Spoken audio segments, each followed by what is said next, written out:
backed by, I don't want to say popular demand, but demand that's technically more than zero. It's part 3 of my analysis of Schierke throughout the story of Berserk. When we last left her, she'd just finished utterly destroying the Daka invasion, so now we head to the beloved boat arc. Honestly, when you read these chapters all at once, and you're not waiting months or years, it's totally fine.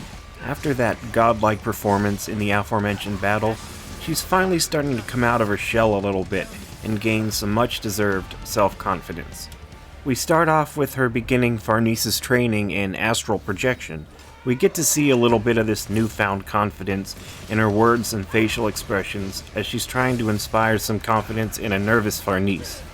Farnice is excited to be in her luminous body for the first time, and she adorably expresses her gratitude to Schierke's physical body, instead of the luminous one where her consciousness currently resides. Farnice and Schierke have a little bonding experience where Farnice tells Schierke just how thankful she is to both her and the group for helping her grow not just emotionally but in capability too. Schierke responds by telling Farnice that she's helped her just as much.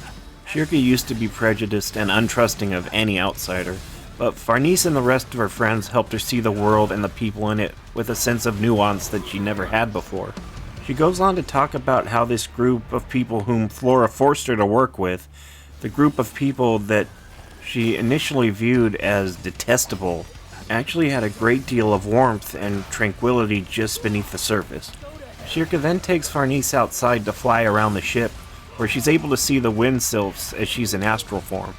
They come across Roderick and Guts having a conversation that hits home for both Schierke and Farnice. Roderick asks Guts if Casca's his woman. This causes Farnice to snap back into consciousness before she can hear the answer. When Schierke notices that Farnice went back into her body, she follows suit and asks Farnice if anything's wrong. I think Schierke knows why Farnice woke up so suddenly, because we can see her clenching her staff while looking deep in thought. One thing that's unclear though is whether this emotional response from Schierke is because she knows Farnice has feelings for Guts that will most likely never be reciprocated, or if it's because she herself has feelings for Guts. Guts and Schierke definitely have a special connection with each other, and Schierke does have feelings for him, but she's smart enough to know that it would never work out. I know Berserk takes place in a fantasy medieval Europe and everything, but the prospect of a 12-year-old girl being romantically involved with someone over twice her age still makes me feel really uncomfortable, so it's probably for the best. After Guts jumps overboard to save Casca, Schierke must redraw the seal that suppresses the brand. As she's drawing it, she's emotionally bonded to Guts because of all the trials they've been through while linked through the astral plane. She's internally conflicted as she can feel just how much Guts loves and cares for Casca. Ivalera senses Schierke's inner turmoil and teases her for her feelings towards Guts again. And Schierke's mind then drifts back to Guts and Roderick's conversation. As well as Schierke knows that Casca's everything to Guts, she can override those types of feelings with logic. She is, however, able to tell herself that everything's fine.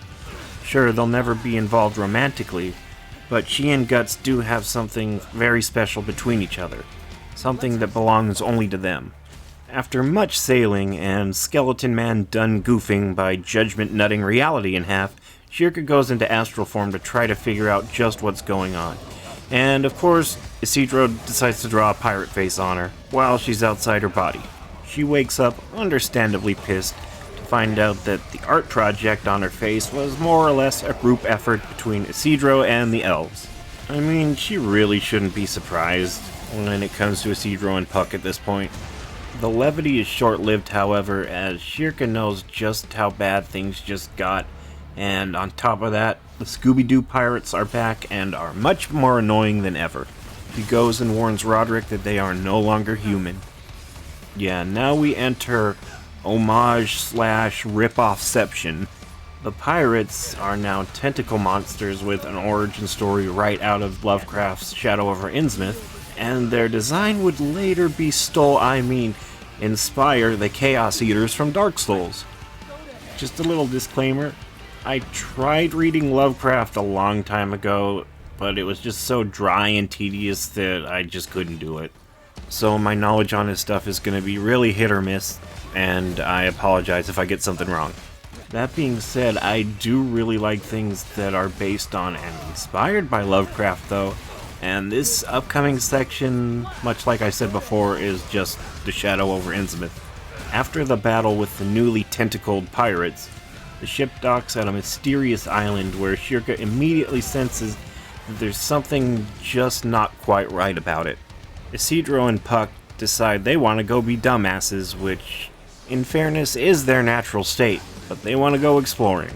Schierke warns them that it's probably not a good idea for them to go off on their own right after reality broke and everything, and they just fought some dudes who turned into monsters for no apparent reason, but of course they don't listen to her. Isidro and Puck meet a strange girl out fishing by herself, and she warns them about Dagon. I mean, a sea god that is totally unnamed and not Dagon at all. Meanwhile, the rest of the group finds a small, dilapidated fishing village where all the locals silently observe the travelers through their windows. Schierke is still unable to put her finger on exactly what's wrong with the place, but to be honest, you really don't need to be in tune with the astral realm to notice that something ain't right. Now that I think about it, this actually reminds me a lot of the village at the beginning of Resident Evil 4. Isidro, being an even bigger idiot than usual, ends up dropping his magical dagger that Schierke entrusted to him while exploring the cave of the sea god. Meanwhile, Casca happens upon a strange statue that Schierke identifies as an idol of an ancient god. She elaborates, talking about how the proliferation of the Holy See caused the ancient deities to be forgotten and banished deep within the astral realm. It seems that Schierke is well versed in all sorts of religions, which makes sense. The astral realm is manifested from the collective unconscious and imagination of humanity, so religion of all kinds would be deeply intertwined with the kinds of magic that she uses. Schierke decides to go off on her own and do a little bit of investigation, but I think another reason she decided to go off was out of concern for Isidro's safety. She can tell just how dangerous this island really is, and him and Puck kinda went off on their own like dumbasses. Isidro gets on her nerves even more than he gets on everyone else's nerves, but she does care about him even if she wouldn't admit it. She's immediately drawn to the cave where the sea Dagon lives, and she sees Isidro's dagger lying on the ground. Understandably, she believes that Isidro's in danger somewhere in the cave as she gets attacked by more of those tentacle creatures. And believe it or not, we get a scene where a little girl gets attacked by a tentacle monster in a manga, and it doesn't turn into a creepy sex thing. Schierke uses her magic to link her spirit with Isidro to try to find out where he is and if he's safe, only to look through his eyes and see him staring at his new friend's tits. Yeah, Isidro's just been chilling at the girl Isma's cabin while watching her get naked and didn't even notice that he lost his magic dagger, which ended up putting Schierke in danger for no reason. Well, I say put in danger, but she's such a badass that she's able to handle those things no problem, but in principle, it was really bad. Isidro's just having a grand old time telling Isma of his tales of adventure that are totally not exaggerated at all, when he finally notices that his dagger's missing. It's at that moment where a justifiably unhappy Schierke barges into the cabin. Isma excitedly invites Schierke into the cabin, and Schierke instantly recognizes that Isma isn't human either, receiving a vision of her underwater surrounded by fish. Yep, Isma's a Marrow, aka a mermaid. After we get Isma's backstory about how everyone on the island hates her because of her Marrow heritage, the rest of the group learns the hard way that the villagers are monsters made of sea god's tentacles, just like the pirates. Schierke senses that her friends are under attack and tells Isma that they have to leave. On their way back to the group, they see the dumbest thing ever. The pirate ship is just kinda climbing up a sheer cliff somehow.